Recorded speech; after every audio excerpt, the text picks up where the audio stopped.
Russians' blunder triggers catastrophic war in Ukraine explained. There are many updates on the Kherson area.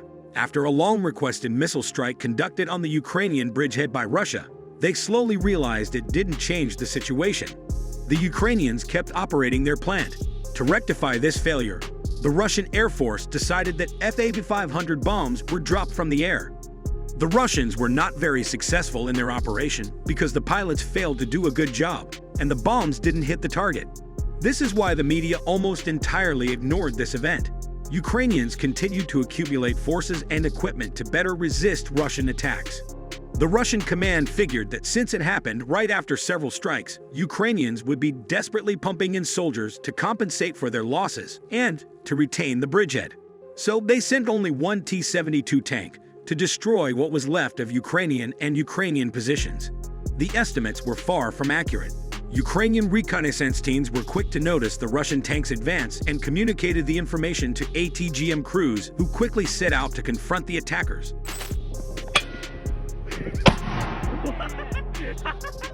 As soon as the Russian tank took up its firing position, a Ukrainian missile was fired at it. The tank and crew were able to escape and ran away. However, the tank was hit by a second missile at the rear. It suffered critical damage and crashed over the road. The Russian command began planning a new offensive after receiving a sign that Ukrainians had not lost their combat ability. Russian forces began a massive artillery practice on the eastern side of the Ukrainian bridge. This action opens the door for them to enter the area and begin offensive operations. According to reports, the Russians used several armored combat vehicles. The tank provided fire support at a distance to reduce the risk of losing another tank. Russian sources reported that the deployment had been successful, and that all Russian assault units began confidently pushing out the Ukrainians.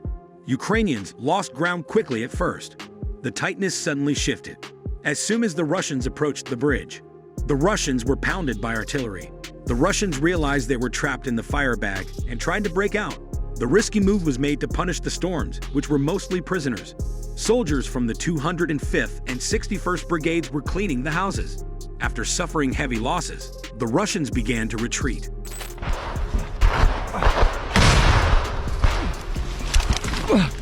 The Russian command decided that it would double down on its efforts and reinforce units on the ground, and to open the second major advance axis. The Ukrainians would be weaker west of the bridge if they were pushing east. Russian sources claimed that the Russian operation stalled, and the troops were in a difficult situation. Later, Ukrainian sources claimed that radio intercepts showed that the Russians refused to launch a suicide attack without air support. They preferred Fa-500 bombings in the area. It became clear that the strike was not going to happen, and Russian forces began retreating slowly while receiving ATGMs. Overall, Ukrainians were successful in luring Russians into a pit where they exposed their flanks from the other side of the fire. Russian analysts began to blame the Russian command's poor planning for the successful operation and its subsequent success. The Ukrainian deputy defense minister spoke out on the situation, stating that heavy fighting had taken place in the area of the Antonovsky Bridge. Ukrainian forces were able to cause significant losses to the enemy. On 6 July, Ukrainians destroyed 50 Russian soldiers, armored fighting cars and armored vehicles, multiple boats, drones, and 23 armored combat vehicles. The draining of Russian assets in this way contributes to the gradual depletion of Russian forces. Both sides are involved in a constant cycle of attacks, counterattacks, and retaliations. The outcome of this conflict will be determined by the success of each side's military strategy and the level of support they receive. Russian sources reported initially a successful deployment of Russian assault units and a confident advance,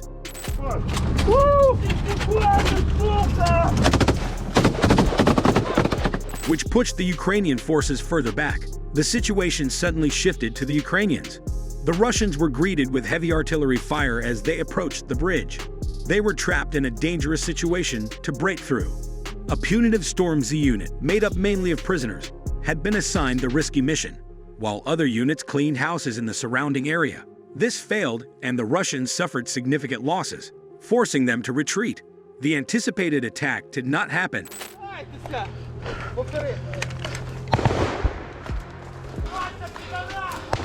and the Russian forces began a gradual retreat while being attacked by ATGM anti-tank missiles. The Ukrainians were able to lure the Russians into a trap and expose their flanks to fire on the other side. Along the southern front lines of the conflict zone, the conflict between Russia and Ukraine is intensifying. The Ukrainian army took advantage of Kyiv's preparations to take control of Rivne-Pyle, a strategically important city located between Zaporizhia and Donetsk. The Russians could not stop the Ukrainian forces from making progress after the hydroelectric dam was destroyed, despite the Wagner uprising. The Dnipro River's water level dropped, forming a sand barrier which made it easier to cross the river. Ukrainian forces took advantage of this opportunity to retake the land along the left border with the Kherson province.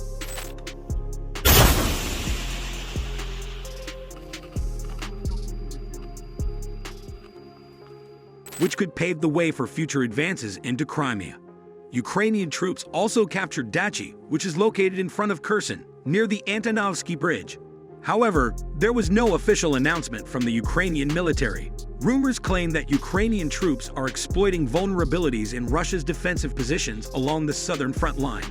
Ukrainian involvement in Dnipro, in the area around the Antonovsky Bridge, has increased significantly, demonstrating an unwavering commitment to the region and reinforcing Ukrainian effort in Zaporizhia. Ukraine wants to create a corridor that could be used for a possible invasion of Crimea. This is why the Ukrainian forces are primarily focused on winning the skirmishes in Kaprika. Ukraine's position has shifted to the left in light of recent events. Kyiv's deployment to these crucial front lines of its military reinforces its ability to achieve its goals. Bloggers with links to the Kremlin have claimed that the Ukrainian army has taken full control of several vacation cottages along the occupied riverbank in Alaska. The properties were damaged by severe flooding that occurred earlier this month. Russian media reported that a small group of Ukrainian defenders had conducted an exploration near the Antonovsky Bridge. The Ukrainian forces began their push near Oleski, on the outskirts of Dnipro. They continued to advance towards Nova.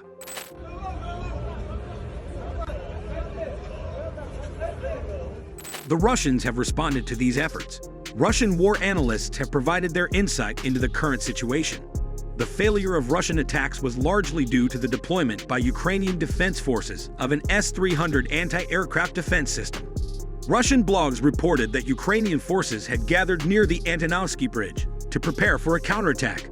Once the situation reaches a critical point, Ukrainians are likely to make their next move. They will advance on Alash. What will happen next? What impact do you believe the Russians' catastrophic mistake will have on the war in Ukraine currently? Nobody knows, because you can expect anything from both sides during the war. So stay with us as we regularly bring you authentic news from the battleground.